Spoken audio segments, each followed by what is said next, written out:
Bueno, es una emoción muy grande porque, por un lado, me apena no poder estar en el salón de la academia, porque es importante para mí y para mi familia. Mi papá pasó por esas aulas y por ese pedazo de Córdoba. Él estudió en Córdoba, después emigró a Buenos Aires, me crié como porteño, y me hubiese gustado compartir con ustedes este evento allá, en Córdoba.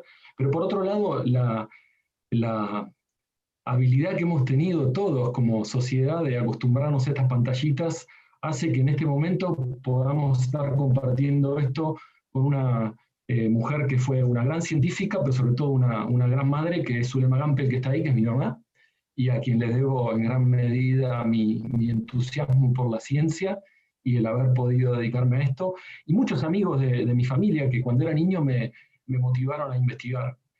Mariana Weisman, Víctor Jovay y Livia Lustig. Por ahí está Víctor Ramos, que me llevaba a pasear en un Unimog cuando era estudiante de primaria y me convenció de que lo mejor que me podía pasar era investigar en el campo. Así que dicho eso, es realmente emocionante poder contarles un poco del trabajo que hice en los últimos años con muchos colegas a este grupo tan lindo de gente. Bueno, voy a compartirles la pantalla, esperemos que todo funcione bien.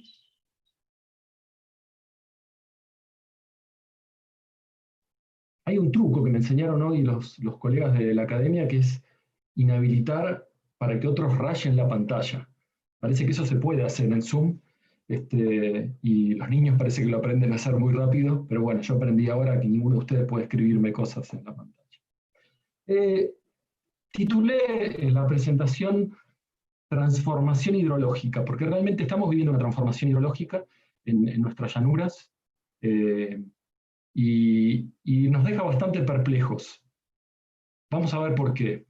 Y también, como nos pasa siempre a los científicos, lo primero que queremos hacer es explicar por qué pasan las cosas, y todavía no tenemos una explicación cerrada, nos va a costar tenerla, pero bueno, ustedes saben mejor que yo, la ciencia siempre es provisoria, y yo les voy a compartir las explicaciones que tenemos hasta hoy de los cambios que vemos en la forma en que se comporta el agua en nuestras llanuras. Algo que realmente es importante por muchos ángulos. La llanura se está inundando más. Prueba de esto son montones de titulares de diarios provinciales o locales y a veces nacionales que hablan de anegamientos, cortes de rutas, pueblos afectados que no recuerdan haber visto algo parecido en un tiempo largo. Y ahí viene la primera pregunta. Esta anomalía en el nivel de inundación que tenemos en la llanura definitivamente es algo nuevo en 30 años, probablemente en 100, en muchos lugares nadie vivo recuerda haber visto inundaciones así. Pero bueno, se abre la pregunta de si esto es algo nuevo en un horizonte mayor, 1000 años, 10.000 años. Ante estas situaciones nuevas, sin precedentes, la siguiente pregunta es ¿por qué? ¿Qué está pasando? ¿Y en qué medida podemos adjudicar esto a, yo diría, me animaría a decirlo brutalmente, un lugar común, que es decir, bueno, todas estas cosas están respondiendo a una condición climática que nunca vimos, o en qué medida están respondiendo a que hacemos con el territorio cosas que antes no hacíamos? Y también esto puede estar respondiendo a cambios de más largo plazo que discutiremos. Inmediatamente, yo les voy a recordar que soy ingeniero agrónomo y en general mi conexión con estas preguntas va siempre de la mano de soluciones. Los agrónomos a veces tenemos soluciones antes que problemas. La pregunta de qué podemos hacer ante estas inundaciones. Pero una pregunta más profunda es ¿qué queremos hacer? ¿Qué quiere hacer la sociedad? Bien, lo primero que quisiera destacar es que nuestras llanuras, nuestra llanura chaqueña y pampeana, pertenecen a un selecto grupo de partes de los continentes que son los más planos del mundo. Son grandes espacios sedimentarios en donde básicamente el terreno está constituido por material que llegó ahí transportado por el viento, por el agua, y generan superficies extremadamente planas. Como muestra este mapa, que es un mapa particular de lo que nosotros llamamos hiperllanuras, que son lugares que, mirados en distancias grandes, son extremadamente planos, y sus colores del negro al gris lo que muestran es simplemente cómo están ubicados de húmedos a secos. Y si ustedes ven, la llanura chaqueña y la llanura pampeana forman parte de esa familia que interesantemente no tiene representantes en algunos de los países que más ciencia producen. Compartimos esta situación de llanuras muy planas con partes de Rusia, con algunas partes del centro de Europa, con partes de Australia, y la gente que estudia estas llanuras ha aprendido que el agua funciona de formas un poco distintas a lo que hacen los territorios con más pendiente. Este mapa que está acá lo publicamos hace ya unos cuantos años con colegas de nuestro equipo en una revista argentina, Ecología Austral, y lo usábamos para demostrar que los problemas hidrológicos de Argentina los tenemos, o de la llanura, los tenemos que pensar de una manera un poco distinta a lo que dicen los libros de texto. Unos pocos años después salió en una revista con bastante más impacto, Science, este mapa, que es el primer mapa que muestra la profundidad del agua subterránea libre, lo que llamamos vulgarmente napas, en todo el mundo. Ese mapa se creó con un modelo físico relativamente sencillo, muy ingenioso, y muestra dónde, según ese modelo, está la profundidad de la napa. ¿Cuán hondo tenemos que ir cavando en el suelo para llegar a encontrarnos que toda esa matriz porosa, que es la matriz, el sedimento, la roca que tenemos bajo nuestros pies, está completamente ocupado por agua? Esa es la napa, y ese es el mapa de la profundidad. Si ustedes se fijan, ese mapa es un mapa raro, no se parece en nada a un mapa de clima. Se parece en realidad mucho más al mapa de pendiente que les mostré antes. Generalmente los lugares muy planos tienden a generar niveles, según este modelo, muy cercanos a la superficie. Cuando salió ese mapa publicado en Science me fascinó, y me fascinó sobre todo por donde el mapa no pegaba con la realidad que conocíamos. Por ejemplo, en el Chaco, el mapa, la gran región chaqueña, ese mapa dice que la napa está casi en superficie. Nosotros sabíamos por nuestro trabajo que estaba a más de 5 o 10 metros, dependiendo si había bosque o no. Y ese fue un clic que me llevó a conectarme con la primera autora de este trabajo y empezar a discutir que este mapa es lo que la física dice que tiene que pasar. Pero le falta encima a ese mapa la biología. Las plantas que con su actividad y su consumo de agua pueden distorsionar este mapa. Y entonces el modelo, y los modelos en general en ciencia son más interesantes cuando no pegan con la realidad, nos estimuló a una serie de trabajos que les voy a contar ahora. Pero antes de ir a la ciencia más profunda de estas cosas, les quiero decir qué pasó en estos años con esta cuestión de la inundación en nuestra llanura. Lo primero es esto. Este mapa es muy nuevo y se lo debemos a Javier Uspanocian, que es un compañero del grupo de trabajo, un investigador que está trabajando en el equipo hace ya unos cuantos años. Hoy en día los satélites nos permiten cada vez medir mejor muchos procesos de la superficie. Y esta figura les muestra en verde dentro de Sudamérica lo que es la llanura más plana dentro de Argentina, que compartimos con Paraguay y Bolivia, y dentro de esa llanura cómo ha ido progresando el área inundada. Entonces los colores acá lo que muestran simplemente es cómo se va inundando a medida que pasan los lustros el paisaje, del 75 hasta el presente, que es lo que nos permiten recorrer este tipo de imágenes que estamos usando. Si ustedes ven, hacemos un zoom en varios cuadraditos, tenemos zonas como Trenquelauquen que se inundaron siempre. Por lo menos desde los 70 se inundan, y si uno habla con cualquier persona ahí, si uno mira los suelos, sus características, todo sugiere que esto se inunda hace muchísimo tiempo. Pero después tenemos varias localidades, muchas en Córdoba, Marcos Juárez, Corral de Bustos, La Boulage, que vienen inundándose cada vez más. Se van yendo hacia el rojo, que quiere decir que se inundan muchos lugares recién en el último lustro. Si pudiésemos a ese mapa dibujarle una progresión de la inundación, lo que básicamente vemos es que arranca en las zonas típicamente inundables de provincia de Buenos Aires, pero hoy provincias como Córdoba, incluso Santiago del Estero, están viendo por primera vez afectada por la inundación una parte muy grande de su territorio. Bien, siguiendo con el trabajo de Javier, esto está recién salido del horno, lo discutimos hace unos días con Javier, podemos ver cómo en el tiempo parece que ha lucido este progreso de la inundación. El área inundada la podemos representar solamente desde los 70 con estas imágenes satelitales, pero no podemos ir para atrás con otro indicador de la cubierta de agua, que es la enorme laguna de Mar Chiquita.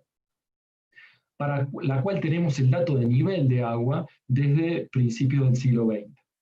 Fíjense que a medida que pasa el tiempo, tenemos algunos pequeños saltos de nivel de mar chiquita, pero las cosas realmente despegan a partir de los 70. Más abajo, la figura que les muestro es un promedio del nivel de napas en la llanura a partir de los pocos sitios que tenemos con datos históricos muy largos. De nuevo vemos que algo está cambiando gradualmente, con pequeños saltos, pero en general con una tendencia que arrancamos con napas que estaban en promedio a 8 metros en los años 20, y terminamos en la actualidad con napas que están a 3 metros en promedio. Esto quiere decir que en muchos lugares asoman la nariz en la superficie. Más abajo vemos dos componentes de esta historia, que son las lluvias, acá medidas simplemente como anomalía respecto al promedio, que van fluctuando, como hacen siempre las lluvias, pero van mostrando que tenemos algunos periodos más húmedos, otros más secos, y que en los últimos 30 años, 40 años, tenemos en promedio una condición un poco más lluviosa de lo que tuvimos a principios del siglo XX.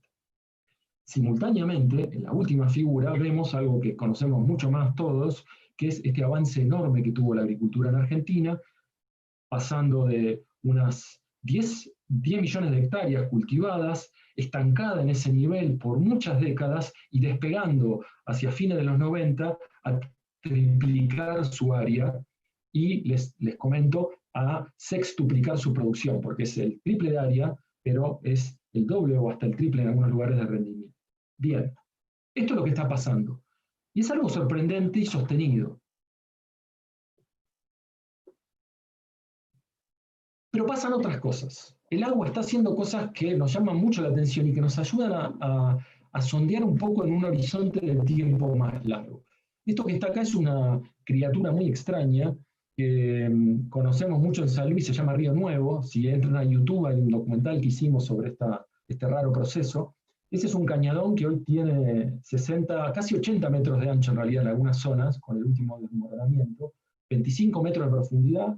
Por ese valle corre agua en forma permanente, y eso hace 20 años no existía. Hace 20 años se podía ir caminando de una punta a otra de esa flecha roja sin encontrar absolutamente ninguna señal diferente en el terreno. Esto se produjo a partir de colapsos progresivos del terreno, y básicamente lo que caracteriza este proceso es que uno en el terreno primero encuentra un pequeño bañado, un charquito. Nosotros los vemos muy bien en las imágenes porque quienes cultivan estos campos no pueden meter sus máquinas, se les quedan encajadas. Después, en el centro de ese pequeño charco se produce un colapso, como un pequeño cenote de alguna manera, un hundimiento, y empieza a brotar agua. Ese agua que brota se infiltra en el campo, pero con el tiempo un nuevo colapso genera ahora un cañadón más grande y el movimiento de agua permanente que se va infiltrando en el campo. Con el correr del tiempo, estos episodios que coinciden con momentos puntuales de mucha lluvia van agrandando estos ríos y generando estas zanjas que se erosionan desde abajo hacia arriba, al revés que lo que es más común de ver en los procesos de erosión. El Río Nuevo nos ha dado una ventana de tiempo mucho más profunda. Este es trabajo de una colega geóloga, Alfonsina Tripaldi, que está en la UBA, con otros colegas sedimentólogos. Ellos han aprovechado estas paredes que ahora se exponen por los 30 kilómetros de extensión que tiene este río y han descrito los sedimentos, reconocido si son de origen eólico, es decir, si los trajo el viento. Básicamente la llanura en esta zona de San Luis, lo que pisamos es polvo que voló desde la cordillera principalmente y se depositó en esta zona, o si es fluvial, si lo ha movido el agua. Y lo que ellos encuentran, datando este sedimento con una técnica muy particular, es que en los últimos 10.000 años se ha acumulado polvo traído por el viento, y no hay señales de que hubo actividad fluvial. Sin embargo, llegan a un nivel que está más o menos a los 6 metros de profundidad. Nosotros con nuestros pozos más caseros encontrábamos ese quiebre, y en ese nivel aparece material que claramente fue transportado por el agua, piedritas redondeadas, material de ese tipo. Cuando lo datan, eso es previo a la última glaciación o coetáneo con el comienzo de la glaciación, y nos muestra que la actividad fluvial es no tiene precedentes durante todo el Holoceno, durante los últimos 10.000 años por lo menos. Y eso también nos trae un dato sorprendente. Ya no se trata de que nadie vivo recuerda algo parecido, sino que parecería que en un tiempo más profundo esto es una novedad. Bien, la pregunta del millón, ¿por qué pasa esto? ¿Por qué la llanura se inunda más? ¿Por qué se generan fenómenos causados por el agua que nunca antes habían existido? Debo aclarar que este río nuevo que les mostraba recién es también producto de esas napas, de ese nivel saturado del sedimento que se va acercando a la superficie. Si no, no se generaría esa rotura del terreno. Bien, vuelvo a la misma figura que les mostré recién y quiero destacar algunas cosas. Relacionar variables en el tiempo, lo podemos hacer, hay montones de técnicas estadísticas para hacerlo, pero siempre nos deja con un gusto a poco. ¿Por qué? Porque muchas cosas pueden cambiar al mismo tiempo. Dos variables pueden cambiar juntas en el tiempo, no porque estén relacionadas entre sí, sino porque están relacionadas a una tercera variable que no conocemos. Aún así, con esa limitación enorme de las series de tiempo, hay algunas cosas que les quiero mostrar. Por ejemplo, que la lluvia se relaciona con estos cambios de nivel de napa. No con el nivel absoluto que tiene la napa, sino con el delta que se va produciendo año a año. El delta que se produce en el nivel de napa año a año es explicado mejor que nada por los últimos 2 años de lluvia. Por otro lado, la inundación responde al nivel de napa, ya no al delta, sino al nivel absoluto. Es favorecido por napas cercanas a la superficie, pero también es favorecido por años lluviosos. Entonces, bien, está claro que cuando llueve más, las napas suben. Cuando las napas están altas y llueve mucho, además, el paisaje se inunda. Sin embargo, el extremo de inundación que vemos, que lo muestro arriba en la figura con una barra roja, nos está mostrando que se están inundando lugares que nunca se habían inundado antes. Y que eso está ocurriendo en un periodo que es húmedo, pero que no es un periodo extremadamente húmedo. Hubo otros periodos tomados de a 1 año, tomados de a 3 o de a 5, que fueron tan húmedos como ese. Por otro lado, hay otra cosa interesante. Tuvimos una sequía récord en 2008-9. De hecho, fue un masazo para la agricultura esa sequía. Es ese circulito rojo que está ahí. A pesar de que fue muy intensa esa sequía, los niveles freáticos, los niveles de napa, no bajaron ni por asomo a los niveles históricos que teníamos tiempo atrás, y si bien la inundación se retrajo, se mantuvieron inundados muchos de los lugares que en los años 20, 30, 50 no se inundaban. Bien.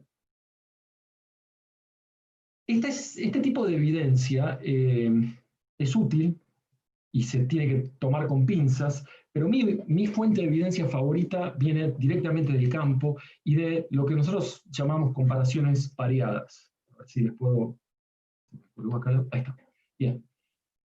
Vamos a cambiar de lógica completamente ahora, y ahora lo que les quiero mostrar es el ejercicio de ir a pares de lotes agrícolas o de campos, digamos, parcelas vecinas, pero con usos de la tierra muy distintos. Algo que no les dije, quiero volver para atrás, es que este avance de la agricultura que se produce en Argentina es sobre 2 grandes tipos de cubiertas. Uno, bosque, es de los que más se habla. La agricultura avanza removiendo bosques. Pero hay otra de la que se habla menos, que es que la agricultura avanza removiendo pasturas. Las pasturas son cultivos que duran muchos años y que tienen características especiales que ahora vamos a ver. Vamos a ver esto de las pasturas. Hoy las pasturas se usaron clásicamente para engordar vacas. Un montón de las vacas que comíamos en los asados venían de terminar su último engorde en pasturas que tenían una planta particularmente productiva y valiosa, que era la alfalfa. Ese sistema está en extinción prácticamente en la llanura, excepto en los tambos. Los tambos son los últimos reductos donde las pasturas de alfalfa son muy comunes. Entonces lo que hicimos acá en Trenquelauquen, en una zona inundable, fue comparar zonas vecinas con pastura y con agricultura. Y usamos otro tipo de dato satelital que es una medida del verdor. Da una idea de cuán activa está la vegetación a lo largo del año. Y lo que ven acá, vamos a mirar la figura de la derecha primero, es cómo es la marcha del verdor a lo largo del año de, por ejemplo, un cultivo de soja, que es la línea negra.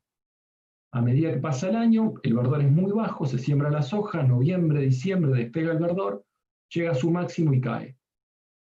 En algunos lugares de la llanura hacemos dos cultivos, trigo y soja, por ejemplo. Esas son estas dos montañitas que se ven acá. Cuando miramos una pastura, la pastura está verde casi todo el año. Si bien no llega a máximos tan altos, mantiene actividad casi todo el año. Con este tipo de imagen es bastante fácil calcular cuánta agua están chupando, consumiendo estas distintas cubiertas. Y los números son sorprendentes por sus diferencias. Por año la pastura está consumiendo 1080 milímetros de lámina. Es una lámina de 1,80 m, 1 m con 8 centímetros, perdón, de agua se está consumiendo por esa pastura de alfalfa. El cultivo simple es solamente 680. Como promedio en esta zona llueven aproximadamente 1000, con lo cual el sobrante de agua que dejan los cultivos es claramente mayor. Es cierto que estas pasturas no viven en aislamiento, son parte de campos que van rotando cosas. Para resolver ese problema comparamos también establecimientos enteros, con su vida real, con lo que hace la gente realmente ahí, que son los tambos y los campos de cultivos. Es la comparación de la izquierda. Ahora las diferencias ya no son tan dramáticas, porque estas diferencias se van diluyendo, pero siguen siendo importantes. Los tambos, 850 milímetros, la agricultura, 720 milímetros. Esto es el ecosistema visto desde arriba. ¿Cuánta agua está pidiendo? Pero el agua que pide un ecosistema responde también a lo que ese ecosistema puede conseguir. Y ahí viene la parte de abajo, que son las raíces. Las pasturas de alfalfa se caracterizan por tener raíces profundísimas.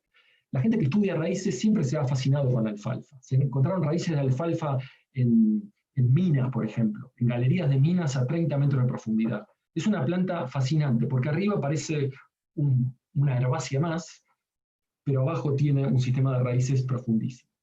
En el caso de la región pampeana sabemos que las alfalfas pueden usar sin problema agua hasta 6 metros de profundidad. Entonces lo que hicimos en la figura que está acá abajo, con un modelo de simulación relativamente simple, meter esta información de cuándo consumen agua las plantas, pero también representar esa profundidad de raíces. Y lo hicimos para el cultivo simple, para el cultivo doble y para un tambo. Y recorrimos el periodo que va del 74 al 2008. Y representamos el nivel de las napas. Encontramos que si uno se mantiene en un sistema de tambo que rota pasturas con cultivo, las napas nunca pueden pasar de los 2 metros de profundidad. Mientras con sistemas cultivados, las napas sí se pueden acercar a la superficie. ¿Por qué? Básicamente porque los cultivos tienen raíces mucho menos profundas.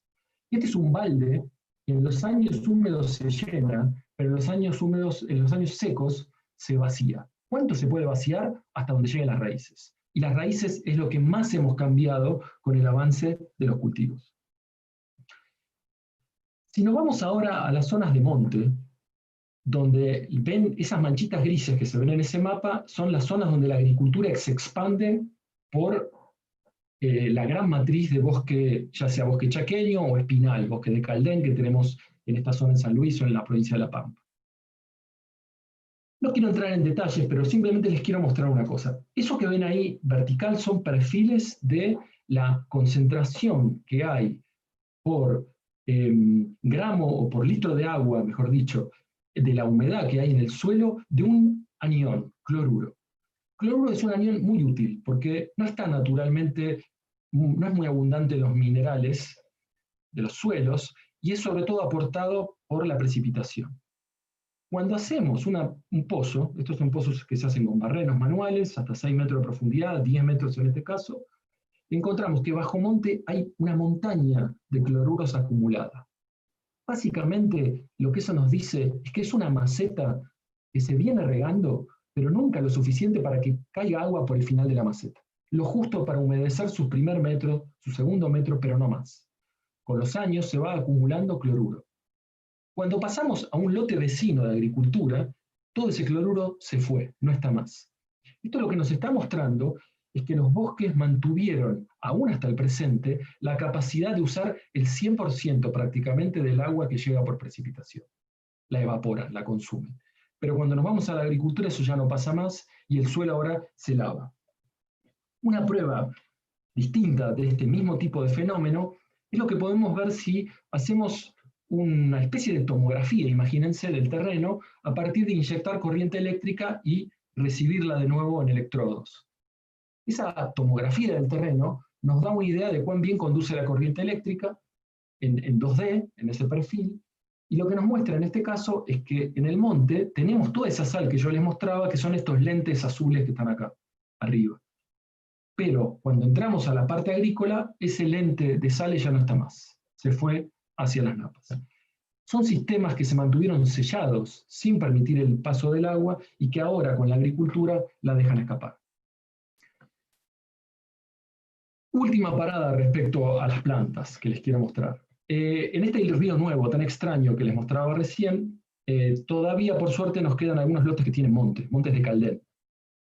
En la figura de arriba, que es una imagen satelital, se ve el cauce del río Nuevo, y esos puntos que ven ahí son 3 pozos que llegan hasta la napa freática. Los rojos corresponden a lotes agrícolas, y estos negros que están acá corresponden al bosque de caldén. Cuando medimos el nivel de la napa ahí, que lo hacemos con unos sensores que simplemente registran la presión, y con eso podemos conocer el nivel de la napa, nos encontramos esto.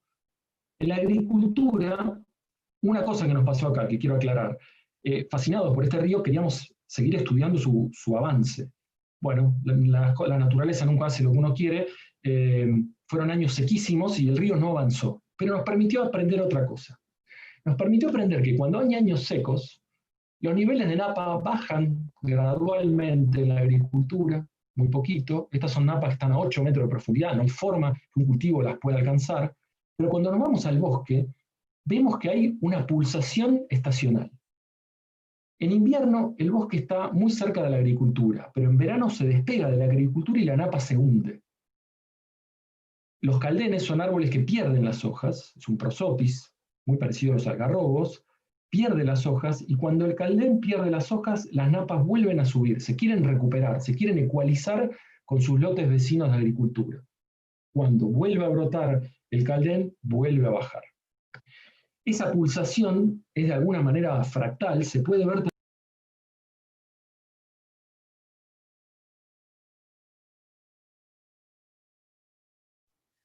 Esteban, te silenció el micrófono. Esteban, silenció tu micrófono, no sé qué pasó. Acá estoy. Sí, gracias por avisar. Ahí estoy. Bueno, les contaba, no me digan que se silenció cuando dije el Holoceno, porque me perdí bastante, pero no creo. Bueno, simplemente les mostraba que hay una pulsación estacional donde los caldenes deprimen la napa en el verano cuando están activos, y la napa quiere volver a subir, acercarse a los lotes agrícolas. Si miramos ahora en una escala más finita, horaria, se ve lo mismo. Vamos a esta ventanita gris que está acá, en las horas del día la napa baja unos 10 centímetros, 5 centímetros según el momento. Durante la noche quiere volver a subir, baja durante el día. Eso responde al consumo que hacen las raíces de los caldenes, que las pueden ver acá enroscadas en uno de los sensores, a 10 metros de profundidad.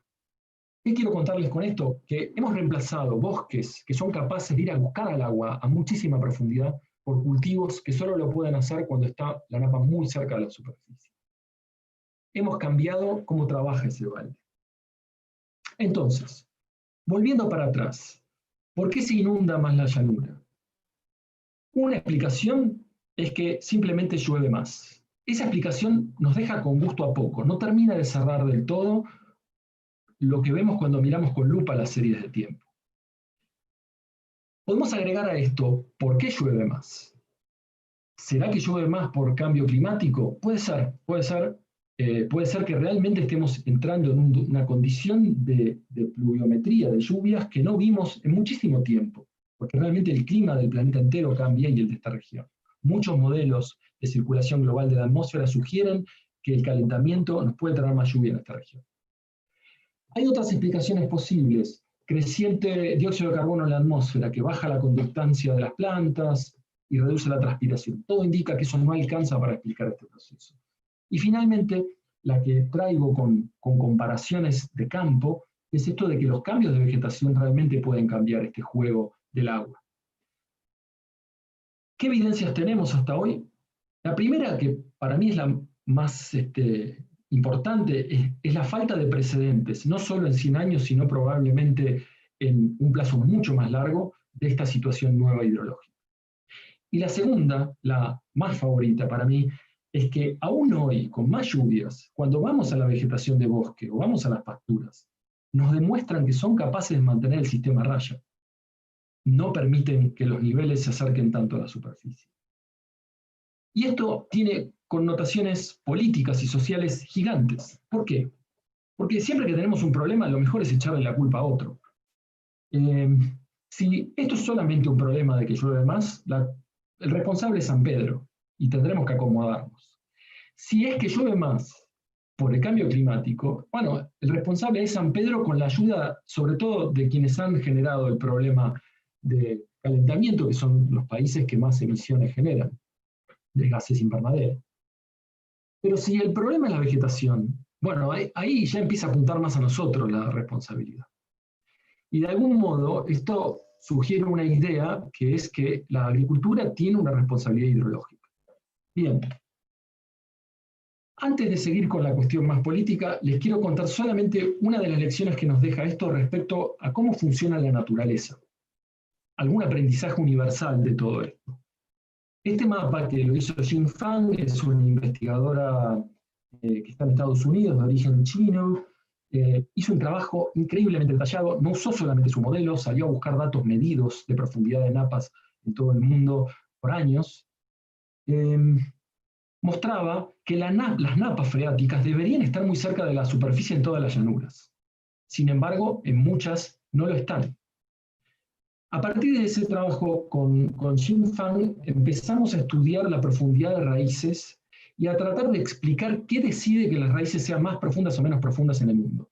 Esto es una pregunta que existe y se discute mucho desde que tengo memoria y trabajo en esto. Y se ha explorado de todo, pero nadie se había puesto a mirar en qué medida la profundidad de raíces respondía a la profundidad de la napa. Con Jing lo que encontramos es que la lluvia no alcanza, cuánto llueve en un lugar no explica muy bien cuán profundas son las raíces. Los suelos algo pueden explicar, pero poquito.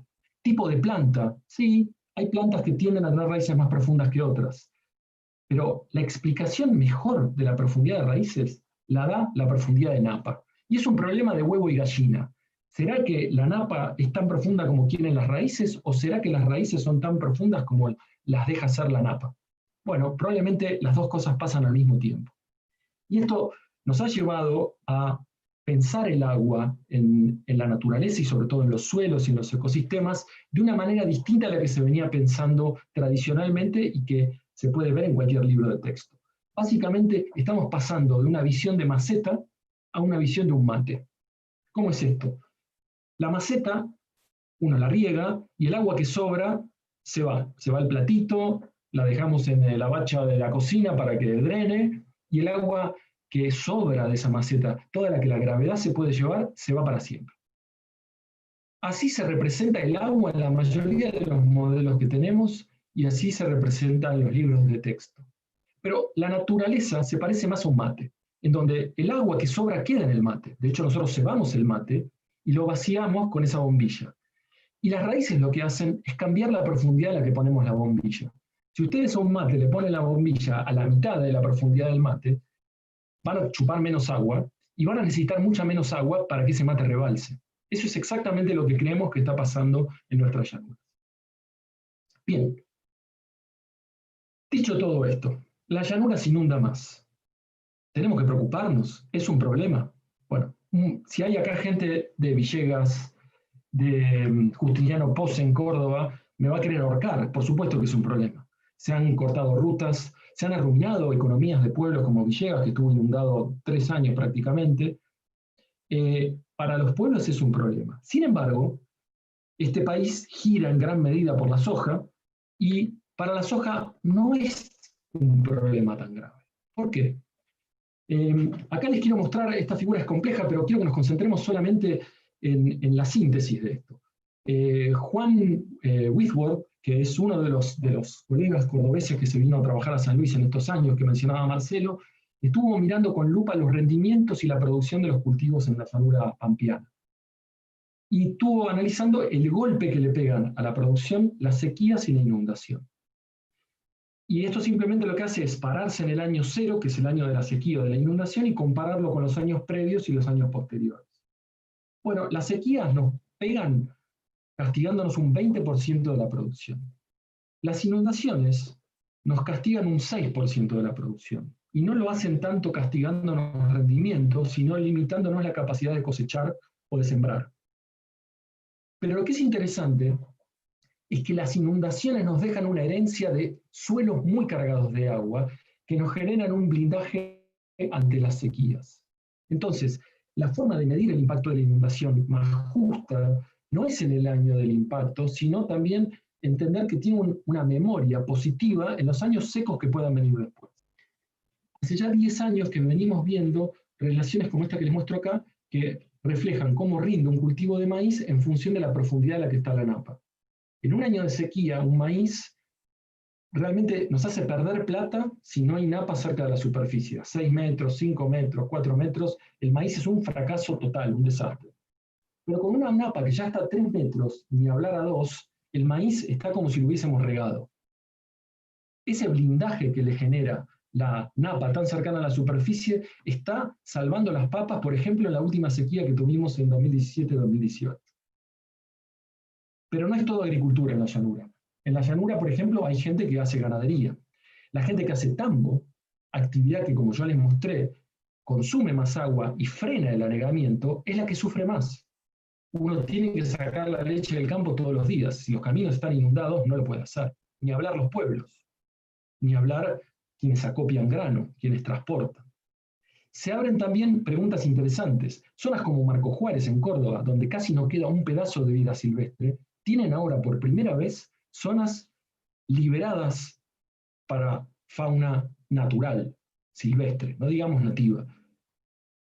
¿Qué hacemos con estas inundaciones? Depende de a quién le preguntemos. Bueno, ¿qué hacer? Voy a ser muy breve con esto, solamente les quiero decir que ante este cambio hidrológico, toda la sociedad reacciona. Y lo que hagamos tiene un impacto sobre el agua. Nos llevó unos 15 años convencer a los productores agropecuarios que lo que ellos hacen en el campo debería responder al agua, pero también afecta al agua, que ellos tienen un efecto sobre el agua que a veces no ven.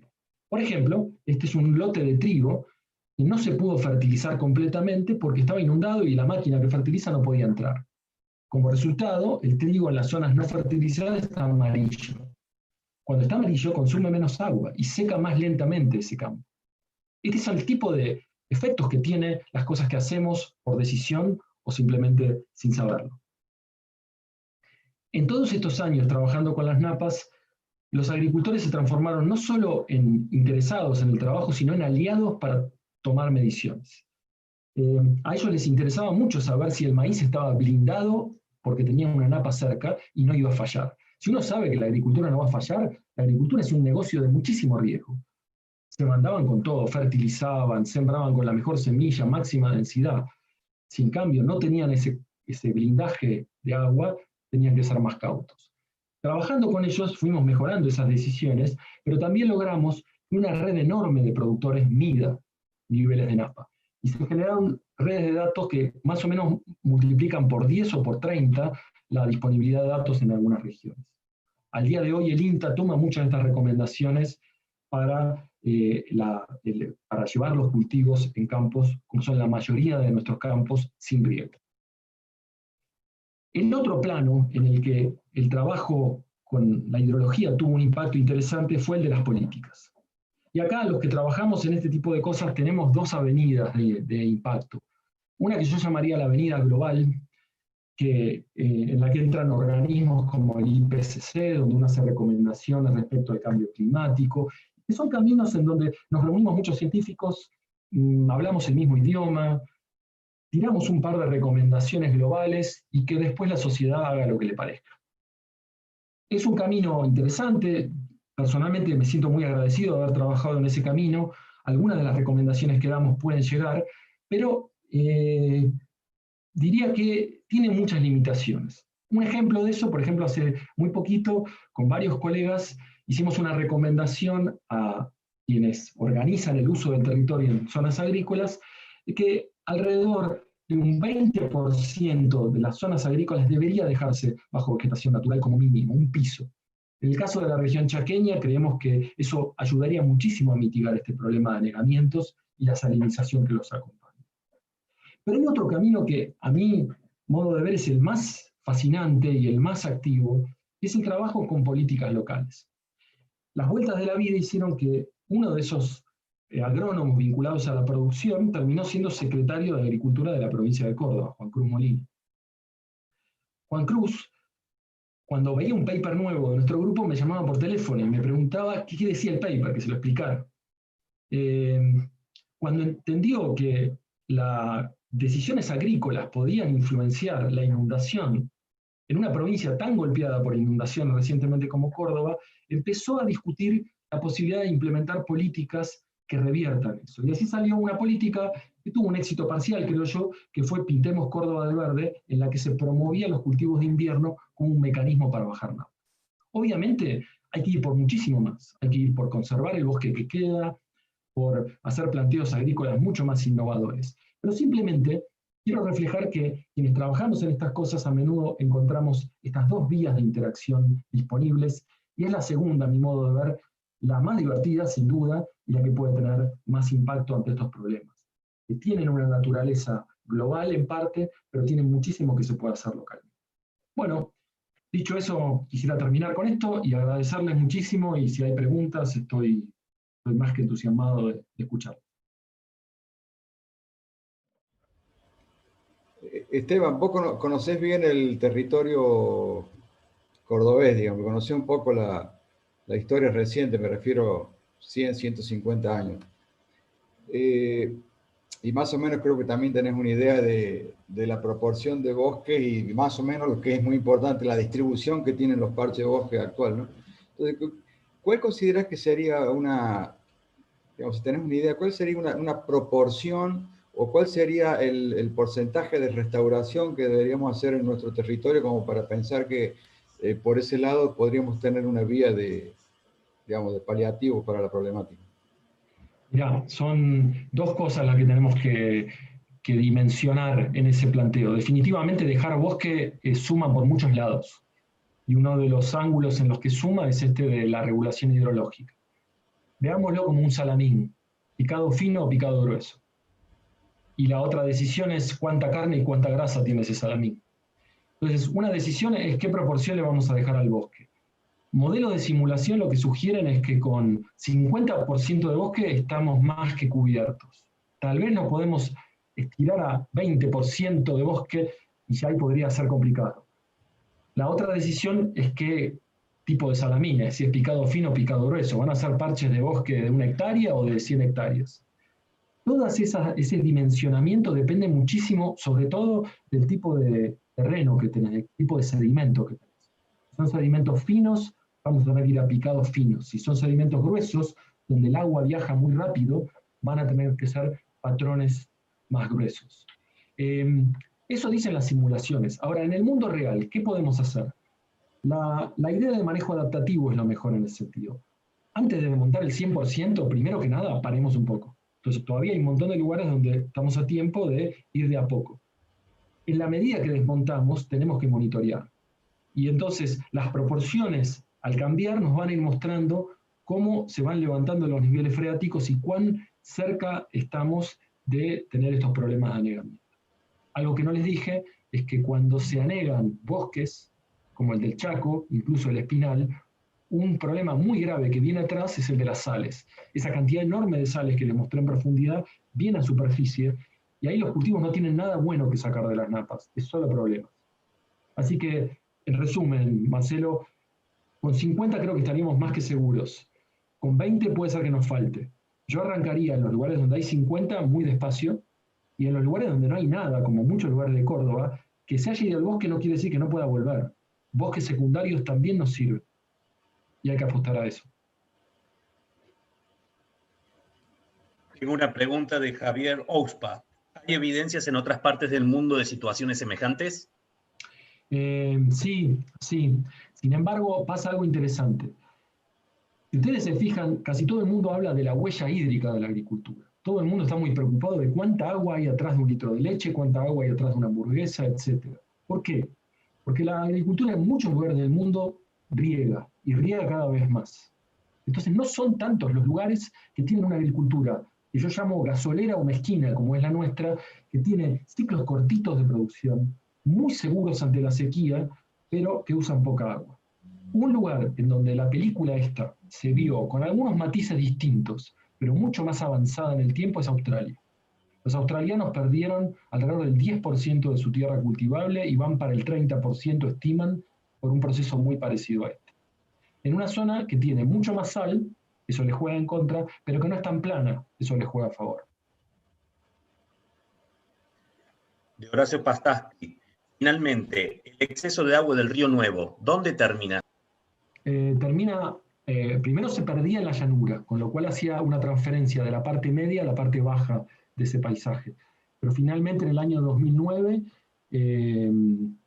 abre su camino derecho hasta el río Quinto y hoy va a parar al río Quinto, llevándole más sedimento que agua. Ha inutilizado la represa El Chañar, que está en Córdoba, con sedimentos puntanos.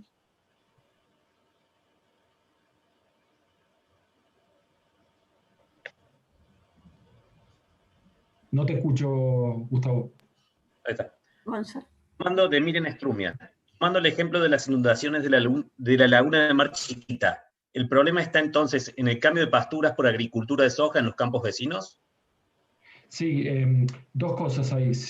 El reemplazo de una agricultura típicamente rotativa, que rotaba cultivos con pasturas, 5 o 6 años de pastura, luego agricultura, más la deforestación. Esos dos son las transformaciones que afectan el balance de agua. Respecto a campo vecino, no vecino, hay una regla simple para pensar en esto. Cuando pensamos en tiempos cortos, nos preocupan distancias cortas. Entonces, si este año se inunda más o menos mi campo, lo que haga el vecino puede llegar a afectarme. Cuando pensamos en siglos, lo que pase a cientos de kilómetros puede ser importante. Entonces, en el caso de Mar Chiquita, es más complejo. En Mar Chiquita creemos que es muy sensible, mucho más sensible a la lluvia que al uso de la tierra, y que en realidad la inundación, que es la que más problemas nos está trayendo, es esa que aparece en las zonas rojas, que no es Mar Chiquita, y son partes relativamente altas del paisaje, que se inundan recién ahora por primera vez. De Horacio Pastasti, ¿bosque nativo o bosque exótico? Yo les diría que como agrónomo, todo es bienvenido. Si uno habla con alguien que se dedica a la conservación, va a querer solamente bosque nativo. En algunas zonas donde ya lo perdimos al bosque nativo, los ensayos con forestaciones implantadas pueden ser muy interesantes. Siempre con una precaución muy importante, que es no usar especies que sean invasoras. Hay algunas especies que las instalamos en una plantación y después siguen su camino, como saben bien los cordobeses, con los pinos Elioti que hay en Calamuchita, en la Sierra Grande. Eso lo tenemos que evitar a toda costa. Pero el desafío que nos traen estos cambios es que nos llevan a dominios que no conocíamos, con lo cual la naturaleza tampoco tiene jugadores en algunos casos que puedan funcionar en un ambiente muy salado que no existía en ese lugar. Y tenemos que ingeniárnoslas para hacer algo que copie algunas cosas de la naturaleza e introduzca algunos elementos artificiales, pero pensando en todas estas aristas: las invasiones, el agua, la utilidad para la población que está ahí, la fauna, etc. Carlos Argaraña, ¿tienes conocimiento cómo se maneja este problema en otros países? Sí, sí.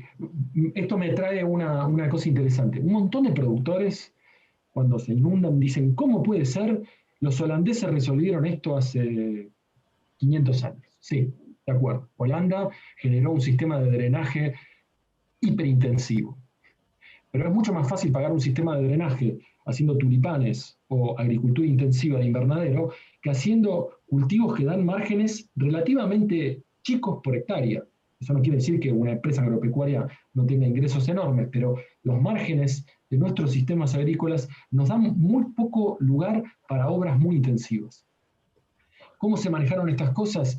En algunos países con obras de drenaje, pero un ejemplo muy bueno y muy útil, son dos en realidad ejemplos para nuestras llanuras, son las grandes planicies norteamericanas, que no son tan planas como las nuestras, pero que en los años 30 hicieron unos sistemas de drenaje súper intensos, se llaman tile drains, son como tejas, se llaman así porque son como dos tejas, esas redondas, puestas una arriba de otra, y se van acoplando y hacen drenes que recorren el terreno a una profundidad más o menos de 1,5 metros, 2 metros, según el lugar, Esos permitieron evacuar el agua de grandes zonas.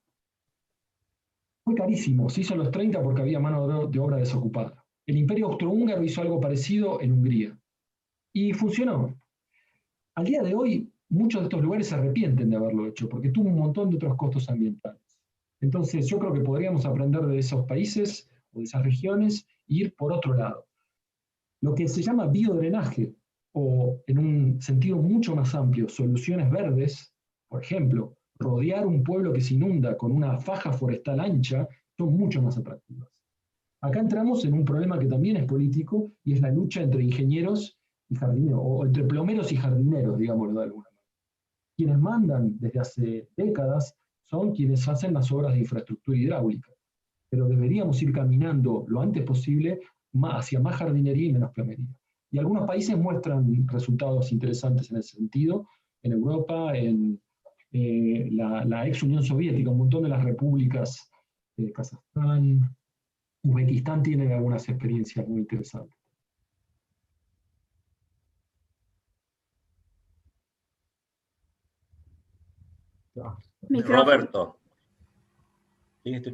Roberto, en la zona semiárida de Córdoba, ¿se puede saber aproximadamente cada cuántos años tenemos inundaciones y o se repiten en ciclos? ¿Cuánto tiempo duran estos ciclos de las napas? Bueno, no, lo que estamos viendo es que sí hay cierta periodicidad relacionada en el este de la Gran Llanura, con buena relación con el Niño y la Niña, pero a medida que nos vamos hacia el oeste, la periodicidad queda eclipsada, diría yo, por esta tendencia sostenida y de largo plazo. Con lo cual, sí, las inundaciones van y vienen, pero vienen mucho más de lo que van. Con lo cual, cada vez son más intensas. ¿Por qué? Porque el fondo del balde está cada vez más cerca de la superficie. Esa napa, o digámoslo de esta manera, la bombilla que metemos en el mate, la estamos profundizando cada vez menos. Entonces, tenemos que prepararnos para que se inunden lugares que nunca se inundaron. Hace unos años trabajamos en la zona de Bandera, Santiago del Estero, tan seco como, o más seco que algunos lugares del norte de Córdoba, y obviamente nadie midió nada y no se midió napa, pero los ingleses cuando hicieron la estación de tren San Avirones hicieron un aljibe. Nadie hace un aljibe adentro de la napa, sobre todo si es salada como en esa zona. El fondo del aljibe estaba a casi 10 metros de profundidad. Hoy ese lugar tiene la napa a 1 metro. Tomando señales de este tipo es que vamos reconstruyendo que son cambios inéditos, por lo menos en la escala de un siglo. Gustavo Negro, el área en que se produce la inundación es en áreas planas. ¿Cómo convencer a los agricultores? Bueno, la mejor manera de convencer a un agricultor es cuando sufre lo que pasa. El drama es que el agricultor que a lo mejor dejó escapar agua está un poco más arriba y el que se perjudica es el que está más abajo. Es algo que se ve muy bien en las zonas que son mixtas, que tienen en los ambientes bajos, que no son de tan buena calidad para la agricultura, ganadería. Los ganaderos reciben el agua que está sobrando en las zonas agrícolas. Se puede convencer a un productor fácilmente si lo afecta a ese productor. Cuando se trata ya de lo que llamamos un barrio, un montón de vecinos, ahí hay que generar acuerdos. Y créanme que esa es la parte más difícil.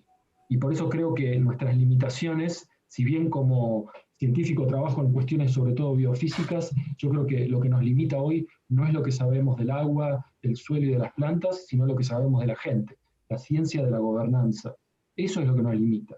Y convencer a los productores es convencer a grupos de personas, a tomadores de decisión, y hay ciencia para eso y es lo que necesitamos urgentemente. De Daniel Cáceres, ¿cuán factible ves la propuesta del 20% de Garibaldi et al. En Conservation Letters para el contexto argentino? ¿Qué comparación podés hacer entre el uso del agua por parte del bosque nativo versus las plantaciones de árboles exóticos? Bien, está buena la pregunta. La factibilidad, Daniel, me gustaría creer que es muy viable, pero me animo a decir una sola cosa.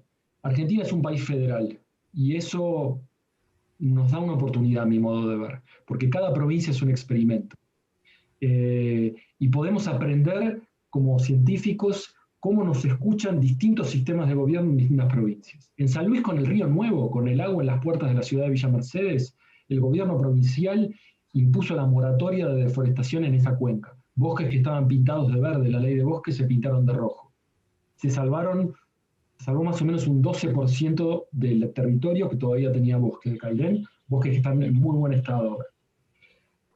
Esto es posible en todas las provincias, cada provincia va a ser un mundo y cada provincia tiene su interna.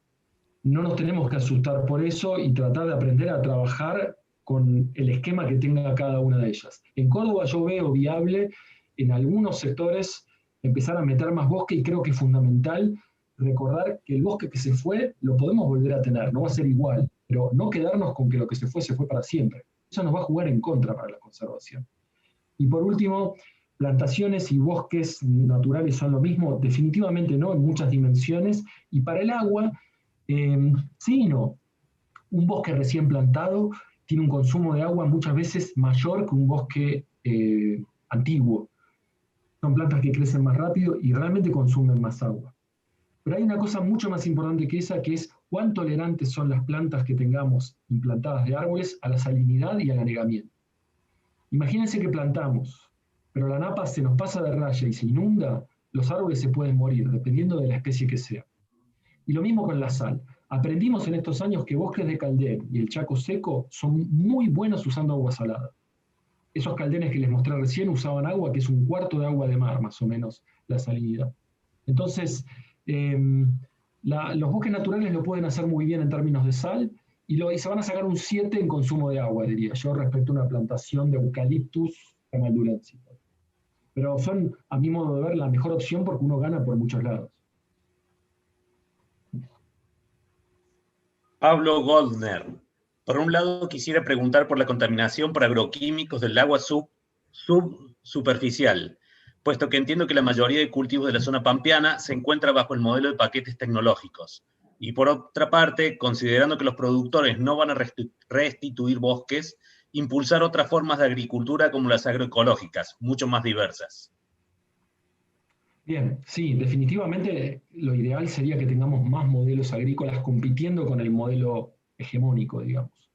El tema es que la superficie nuestra es enorme y es difícil imaginar que uno va a escalar modelos agroecológicos en una gran superficie. Lo que sí podemos es tratar de inyectar algunos principios agroecológicos en la agricultura de gran escala. Respecto a los agroquímicos, ahí viene otra cosa interesante que sugiere que el remolino de la bañadera gira para otro lado en nuestras tierras. Como yo les dije recién con el agua, en el resto del mundo preocupa que la agricultura consume mucha agua, acá es al revés. Con la contaminación de la agricultura pasa algo parecido. En todo el mundo la preocupación número uno con la agricultura es lo que se llama eutrofización, la cantidad de nutrientes, sobre todo de los fertilizantes, que se escapan de los lotes de cultivo y contaminan aguas, y dañan ecosistemas acuáticos hasta oceánicos.